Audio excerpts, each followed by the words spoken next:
இப்பொழுது தேவனுடைய வார்த்தைக்கு நேராக ஆவியான உதவியோடு நாம் கடந்து செல்கிறோம். தெய்வ கிருபையினாலே பூரணம் என்கிற தலைப்பின் கீழான தொடர் சத்தியம் நாம் பார்த்து கொண்டிருக்கிறோம். அதில் ரட்சிப்பின் பூரணத்தில் அழைப்பை குறித்த சத்தியங்களில் எத்தனாவது அழைப்பில் இருக்கிறோம்? 6வது அழைப்பு.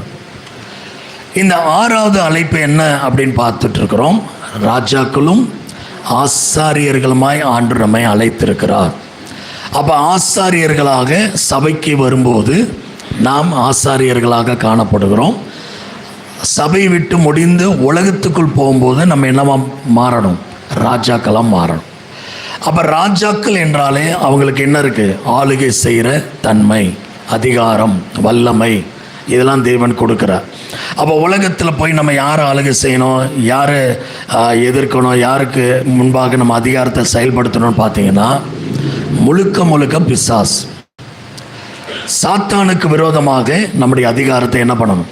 பயன்படுத்தி அவன் கொண்டு வருகிற எல்லா போராட்டங்களும் என்ன பண்ணணும்? ஜெயிக்கணும். அதுக்காகத்தான் நம்ம உலகத்துக்குள்ளே போன உடனே நமக்கு பிரச்சனைகளும் போராட்டங்களும் தேடி வருது. அல்லேலூயா. சரி, இப்போ உலகத்துக்குள்ளே போகும்போது நம்ம எப்படி போகணும் தெரியுமா? எடுத்து வாசிக்கலாம். எபேசியர் 6ஆம் அதிகாரம் 12 எபேசியர் 6ஆம் அதிகாரம் 12ஆம் வசனத்திலிருந்து. ஏனெனில் மாம்சத்தோடும் இரத்தத்தோடும் அல்ல, மாம்சத்தோடும் இரத்தத்தோடும் அல்ல, துரைத்தனங்களோடும் அதிகாரங்களோடும் இப்பிரபஞ்சத்தின் அந்தகார லோகாதிபதிகளோடும் வான மண்டலங்களில் உள்ள பொல்லாத ஆவிகளின் சேனைகளோடும் நமக்கு போராட்டம் உண்டு. நமக்கு என்ன உண்டு? போராட்டம் உண்டு. அல்லேலூயா. நம்ம எல்லாருடைய வாழ்க்கையிலும் போராட்டம் உண்டு. அதை எத்தனை பேர் ஒத்துக்கொள்றீங்க? ஆராதனை முடிஞ்சு வெளியே போனாலே அந்த வாரம் முழுவதும் என்ன உண்டு? போராட்டம் உண்டு. இந்த போராட்டத்தை எதிர்த்து ஜெயிக்கிறதற்கு ஆராதனை முடிஞ்சுட்டு போறப்ப நம்ம எப்படி போனோம்னா அடுத்த வசனத்திலிருந்து இருக்கு, வாசிக்கலாம். ஆகையால் தீங்கு நாளிலே அவைகளை நீங்கள் எதிர்க்கவும், தீங்கு நாளிலே அவைகளை நீங்கள் எதிர்க்கவும், சகலத்தையும் செய்து முடித்தவர்களாய் நிற்கவும் திராணி உள்ளவர்கள் ஆகும்படிக்கு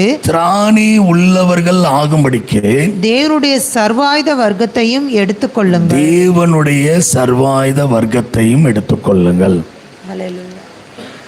இப்ப பவுல் எங்க இருக்கிறார் இதை எழுதும் போது அப்படின்னா? ஜெயிலில் இருக்கார், சிறைச்சாலையில் இருக்கார் இந்த நிருபத்தை எழுதும் போது. அப்ப சிறைச்சாலையில் உட்கார்ந்து எழுதின பவுலுக்கு இந்த தேவனுடைய சர்வாயுத வர்க்கத்தை அணிந்து கொள்ளுங்கள் அப்படின்னு சொல்லும்போது சபையாருக்கு அது என்னன்னு புரியாதுல்ல.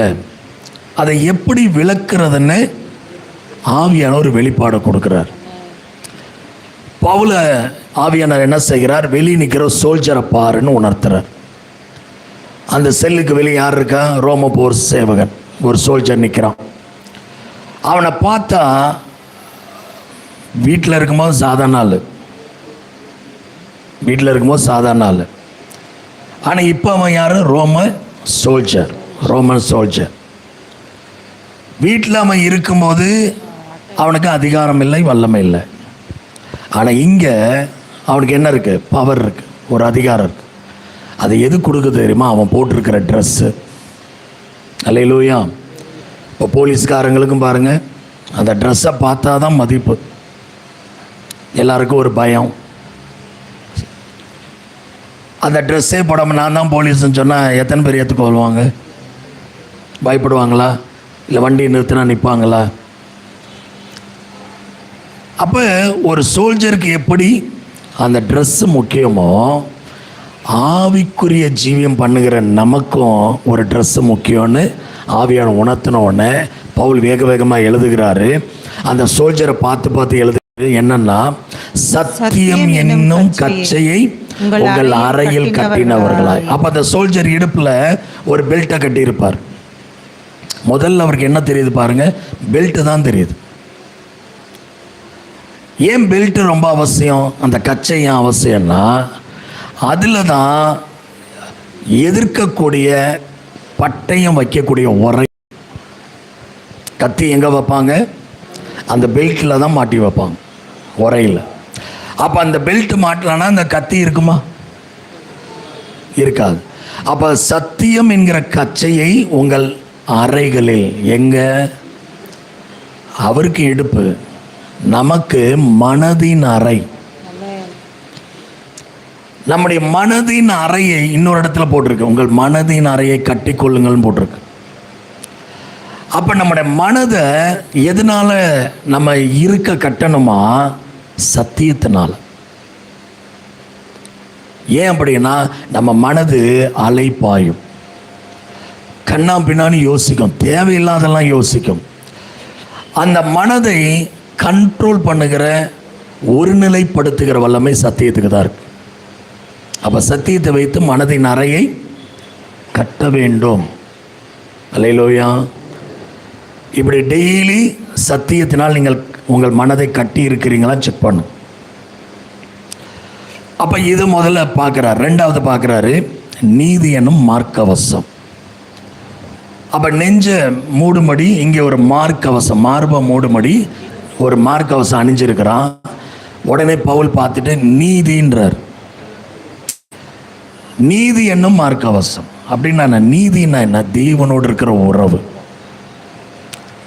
தேவனோடு இருக்கிற சரியான உறவு.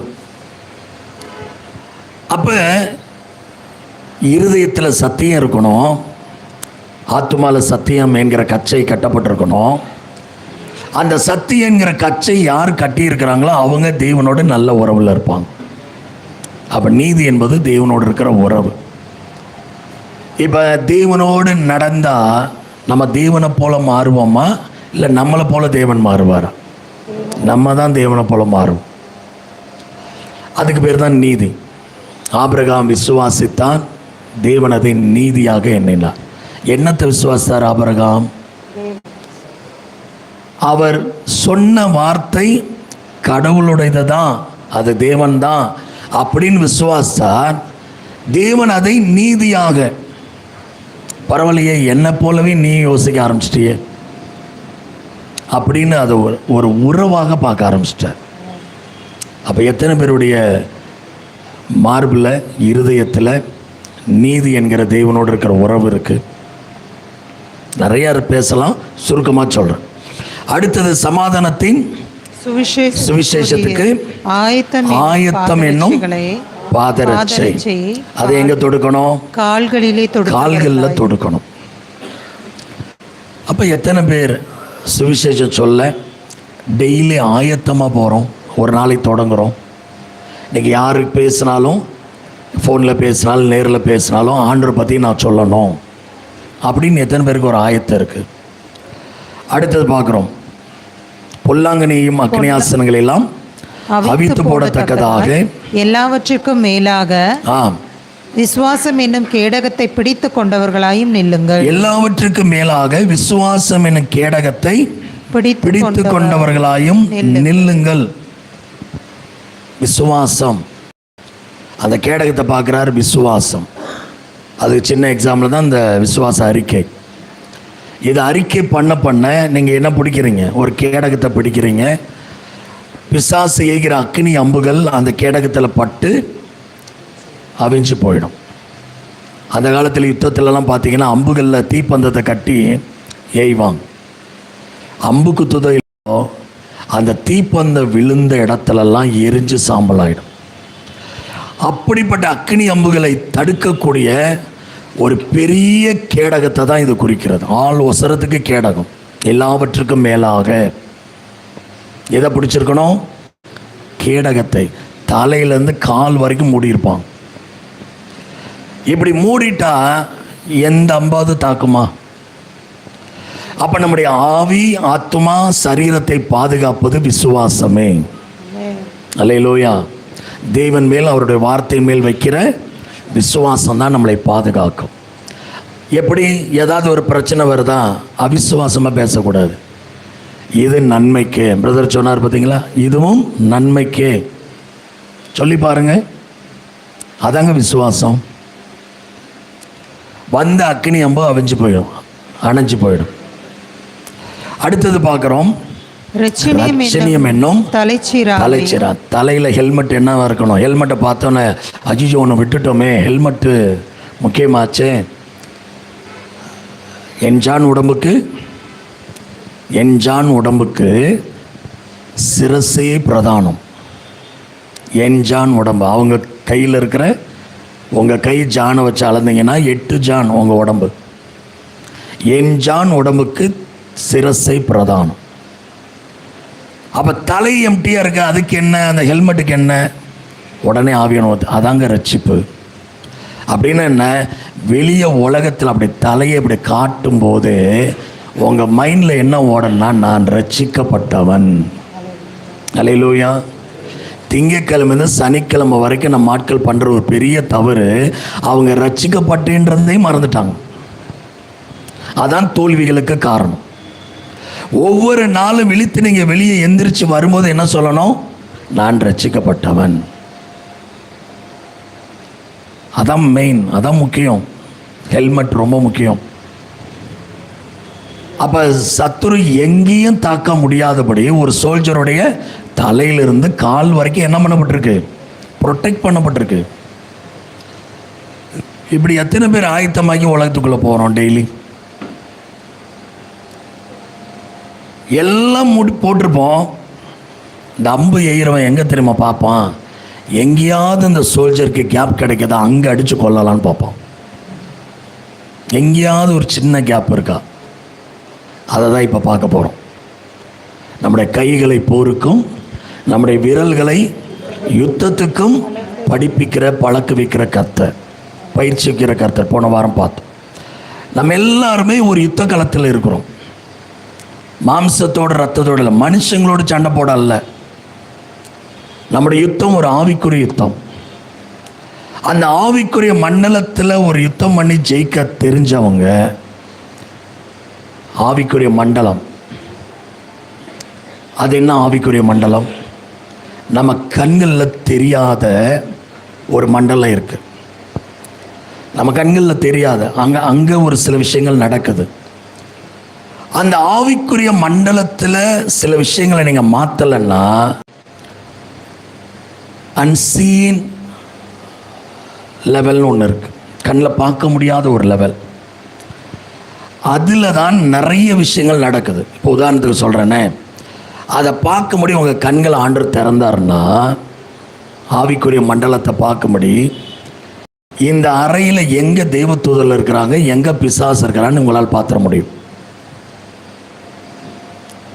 இப்போ புரியுதா எது ஆவிக்குரிய மண்டலம்னு? இங்கே தெய்வதூதர்கள் இருக்காங்களா இல்லையா? இருக்காங்க, விசுவாசிக்கிறோம். பிசாசு இருக்கானா இல்லையா? தூதர்கள் இருந்தால் அவன் இருப்பான். ஆனால் அதுக்குரிய ஆவியின் கண்கள் திறக்கும் போது தான் யார் பக்கத்தில் நின்று பிசாசு தூங்க வைக்கிறான்னு பார்க்க முடியும். தடவி தடவி கொடுப்பான் வசனம் கேட்கும்போது. இதெல்லாம் நாடகம்லாம் ஏற்கனவே அங்கே போட்டிருக்கிறோம். வசனம் கேட்கும்போது பிசாசு பக்கத்தில் போய் நின்றுட்டு, செல்லமே எவ்வளோ டயர்டாக இருக்கிற, அவர் பாட்டுக்கு பேசுவார், நீ பாட்டுக்கு தூங்கு அப்படின்னு வருடி கொடுப்பான் பின்னாடி. நம்ம ஆட்கள் அப்படியே அப்படியே அப்படியே அப்படி போயிடுவான். இதெல்லாம் ஏன் நடக்குதுன்னு எனக்கு தெரியாது. சிலருக்கு வந்தோன்னு சொல்லுவோம், ரொம்ப வீக்காக இருக்கு, சமாளிஃபிகேஷன், தூங்கலை, கொஞ்சம் டயர்டாக இருக்கு. ஆனால் யார் தூங்க வச்சது? செல்ஃபோன் பார்க்கும்போது கொட்டை கொட்டை முடிச்சிருப்பான் 3 மணி வரைக்கும். அப்போ பிசாசு தடவி கொடுத்து தூங்க விட மாட்டான். அப்போ இன்னும் பாரு, இன்னும் பாரு, இன்னும் பாரு. ஒரு ரீசன் அடுத்தது பார்த்தே ஆகணும். போதுன்னு நிற்க முடியுதா? அப்போ பண்ணு பின்னாடி இருந்துட்டு என்ன பண்ணுவான்? நல்லா பாரு, இன்னும் பாரு. ஆனால் பைபிளை படிக்கப்படி திறந்தா உடனே கொட்டாவி வரும். பைபிளை திறந்தாலே உடனே சொல்லலாம், கர்த்தர் தமக்கு பிரியமானவனுக்கு நித்திரை அளிக்கிறா, ஸ்தோத்திரம்.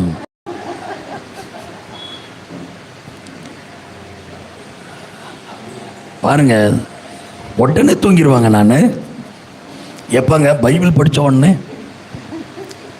எவ்வளோ பெரிய ஆண்டர் மேலே வச்சிருக்கிறார். நான் ரொம்ப ஆசீர்வதிக்கப்பட்டவன். இப்போ புரியுதா இந்த ஆவிக்குரிய மண்டலத்தில் என்ன நடக்குதுன்னு? ரோட்டில் ஒருத்தன் போயிட்டு இருப்பான், நம்ம பின்னாடி தான் போயிட்டுருப்போம்.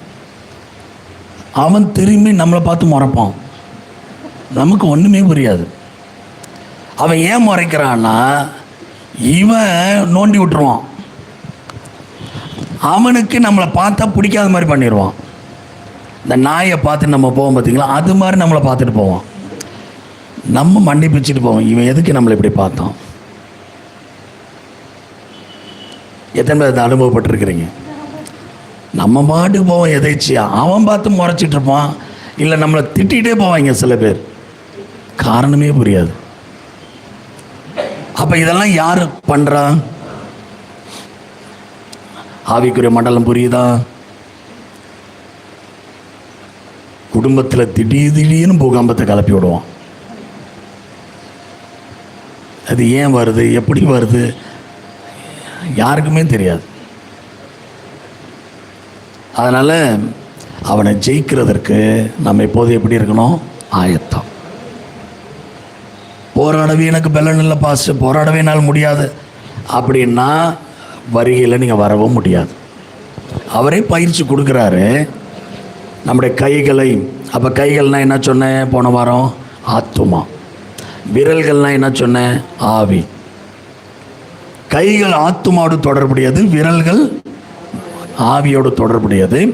அப்போ ஆத்துமாவில் பலன் தந்து தைரியப்படுத்துகிறார், ஆவியில் நுணுக்கமான வார்த்தைகளை பேசி வசனங்களை பேசி அவனை ஜெயிக்க வைக்கிறார்.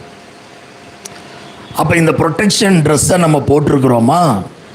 சர்வாயுத வர்க்கத்தை அணிந்திருக்கிறோமா? டெய்லி அதை போட்டுட்டு போகிறோமா?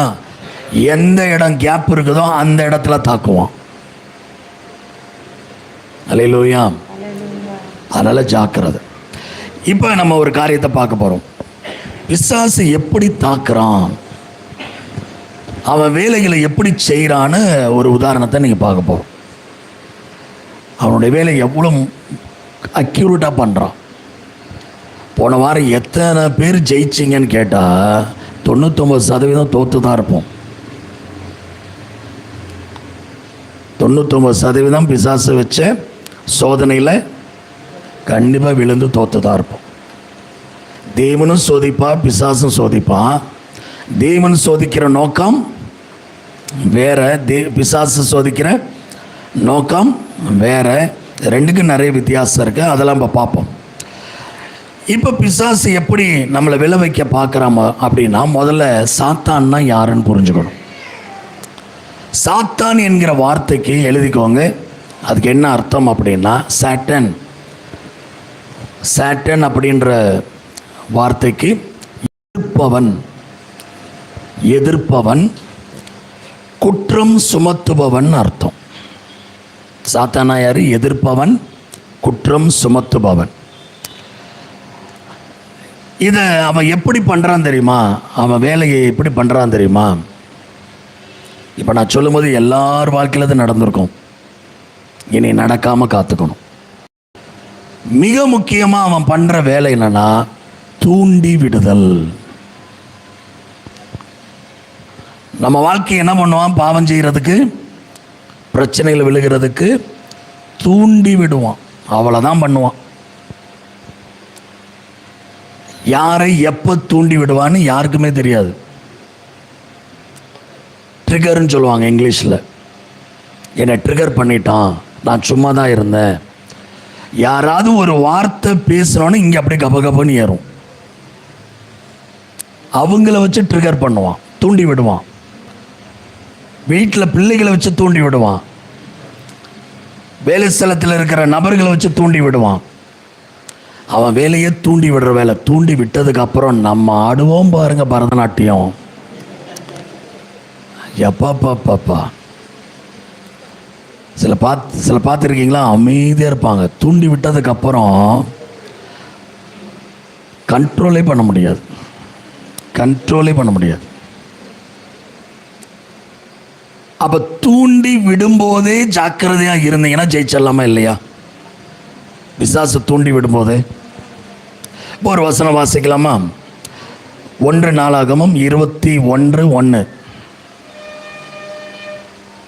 1 நாளாகமம் 21ஆம் அதிகாரம் 1ஆம் வசனம் வாசிக்கலாம். ஆரோன் புத்திரரின் வகுப்பு 1 நாளாகமம் 21:1. சாத்தான் இஸ்ரவேலுக்கு விரோதமாய் எழும்பி இஸ்ரவேல் ஜனங்களுக்கு விரோதமாய் எழும்பி இஸ்ரவேலை தொகையிடுகிறதற்கு தாவீதை ஏவி விட்டது. தாவீதை தூண்டிவிட்டான். இந்த வசனம் பலமுறை படிச்சிருப்பீங்க. இஸ்ரவேல் ஜனங்களை கவுண்ட் பண்ண, சென்சஸ் எடுக்க. ஐயோ, இந்த வார்த்தை வேற சொல்றேன்.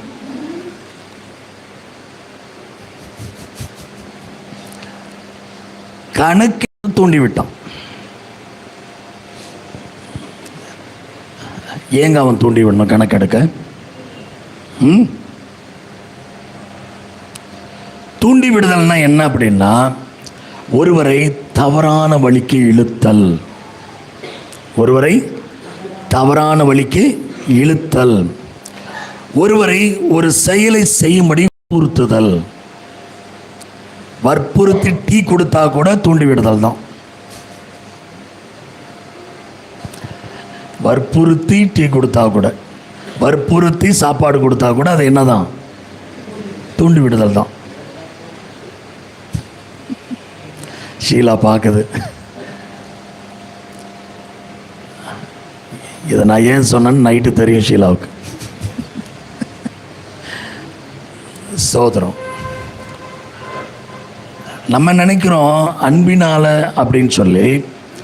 ஆனால் சில நேரங்களில் நம்ம உறவுகள் ஓகே, மற்றவங்க அதை எப்படி எடுத்துக்கிறாங்க அப்படின்றது ரொம்ப முக்கியம். யாரையும் வற்புறுத்தக்கூடாது. ஒரு தடவை கேட்கலாம், 2 தடவை கேட்கலாம், மேக்சிமம் 3 தடவை. அதுக்கு மேலே என்ன பண்ணிடணும்? ஜென்டிலாக ஓகே. ஆனால் பிசாசு விடவே மாட்டானே. அவன் வற்புறுத்த ஆரம்பிச்சிட்டானா அந்த நபர் செய்கிற வரைக்கும் விட மாட்டான். அதான் அவனுக்கு நமக்குள்ள வித்தியாசம். செய்கிற வரைக்கும் விட மாட்டான். இதுக்கு தான் இன்னொரு பேர் தமிழில் நம்ம சொல்கிறோம் அடிக்கடி, உசிப்பி விடுதல். பிசாசு என்ன பண்ணிடுறான்? சும்மா இருந்தாலும் உசிப்பி விட்டுறான். சில சொல்லுவாங்கல்ல, அப்படி போகிற போக்கில் ஒரு துளி சாக்லேட்டை கொடுத்துருவாங்க. வேணாம்பா, இல்லை சாப்பிடுங்க, வேணாம்பா. சாப்பிட்டதுக்கப்புறம் அந்த நாக்கில் அந்த சுவை தாண்டவம் ஆடின உடனே போய் 5 ஸ்டார் வாங்கிட்டு வா. நல்லா இருந்த நாக்கை கெடுத்து விட்டாங்க, உசிப்பி விட்டாங்க. இவ்வளோ நேரம் சாக்லேட் சாப்பிட்ற எண்ணமே இல்லாமல் இருந்தது. ஒரு துளியை கொடுத்துட்டு போனால் இப்போ சாப்பிட்டே ஆகுன்னு நிற்பாங்க.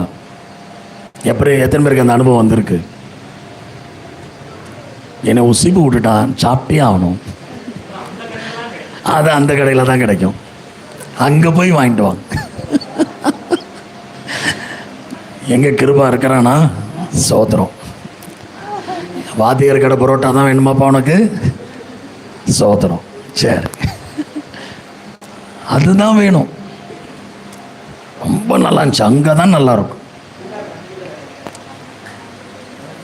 அப்போ இந்த வற்புறுத்துதல், தூண்டி விடுதல், உசிப்பி விடுதல், இதெல்லாம் யார் விழுவாங்க தெரியுமா? யார் விழுவாங்க தெரியுமா? பலவீனம் உள்ளவர்கள் விழுவார்கள்.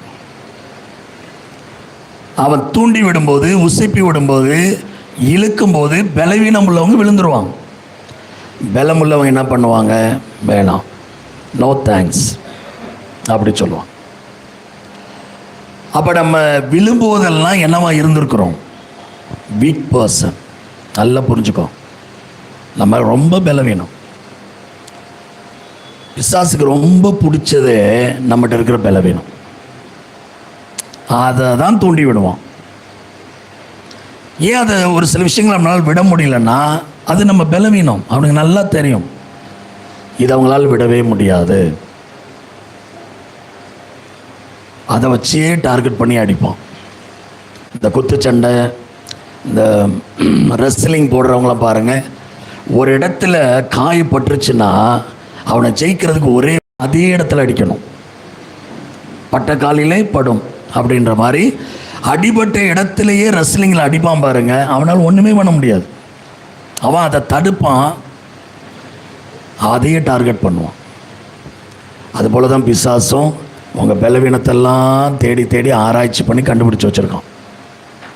உங்கள் வாய் பலவீனமா, உங்கள் மனசு பலவீனமா, உங்கள் பேச்சு பலவீனமா, உங்கள் சரீரத்தின் எந்த கிரியை பலவீனம், இதெல்லாம் அவனுக்கு அத்துப்படி. அதில் அவன் கையை வச்சு தூண்டி விட்டாலும் முடிஞ்சு போச்சு,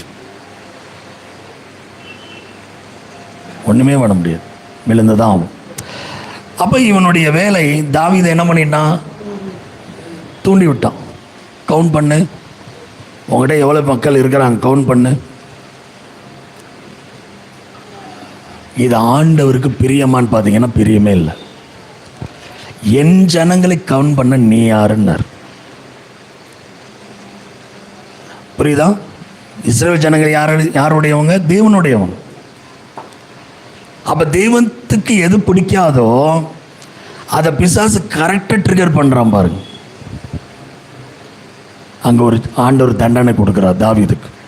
நீ இப்படி செஞ்சபடியினால் உனக்கு முன்னாடி 3 தண்டனையை நான் வைக்கிறேன். பஞ்சம் வேணுமா, வியாதி வேணுமா, கர்த்தருடைய கரத்தில் விழணுமா, 3 தண்டனை சூஸ் பண்ணுன்ட்டார். இந்த சாப்டர் வீட்டில் போய் படித்து பாருங்க. பிசாசு தூண்டி விட்டதுக்காக, செயல்பட்டதுக்காக தேவ கோபம் தாவீது மேல் வந்து 3 தண்டனை உனக்கு முன்னாடி வைக்கிறேன், நீ சூஸ் பண்ணு. எதிரி நாட்டில் உன்னை அடிமையாக கொடுக்கணுமா, இல்லை வியாதி வரணுமா, இல்லை என்ன வேணும்? 3 தண்டனை. உடனே வேறு வழி இல்லை, வாங்கி தான், ஏதாவது ஒன்று வாங்கி தான். நான் கர்த்தர் கரத்திலேயே நான் விழுவேன் அப்படின்னு சொல்லிட்டேன். நீங்கள் என்ன விருப்பமோ நீங்கள் செய், உங்கள் கையை மேலே இருந்தால் போகும். உங்கள் கை இருந்தால் அடிக்கவும் முடியும், அணைக்கவும் முடியும். மற்றவன்ட்டெல்லாம் என்ன ஒப்பு கொடுக்காதுன்ட்டார் ஞானமாக. தண்டனை அனுபவித்தார், மனம் திரும்பினார். அப்போ ஒரு தூண்டுதலில் தாவீது அவ்வளோ பாதிக்கப்பட்டார். ஆனால் இன்னைக்கு சர்வசாதாரணமாக விழுகிறோமே.